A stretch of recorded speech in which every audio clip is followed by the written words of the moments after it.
না আমরা মুসলমান হতে পেরেছি ঠিক মতো, না বাঙালি হতে পেরেছি ঠিক মতো। যখন ইংরেজ বিরোধী বিদ্রোহ চলছিল না, তখন বাঙালিরাও কবিতা লিখেছিল হিন্দিতে। আপনারা তো এগুলো হিস্ট্রি পড়েনও না।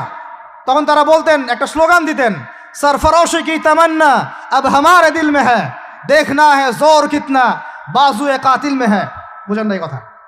আমাদের মনের মধ্যে এখন সরফরোশি কি তামান্না, স্বাধীনতার চেতনা আমাদের মনের মধ্যে এসেছে। দেখার বাকি আছে জালেমের বাহুতে কত শক্তি আছে। আপনারা এখন কাজী নজরুল ইসলামের কবিতা পড়েন না। এক ভাই কবিতা আবৃত্তি করেছিলেন এখানে, খুব সুন্দর হয়েছে, মাশাআল্লাহ মাশাআল্লাহ। এগুলোর চর্চা কোথায়? সংস্কৃতি নিয়ে যে আমরা এত বড়াই করি, বলেন বাঙালির সংস্কৃতির চর্চা কোথায়? কাজী নজরুল ইসলামের কবিতা আমরা আমাদের পাঠ্যপুস্তকে পড়েছি।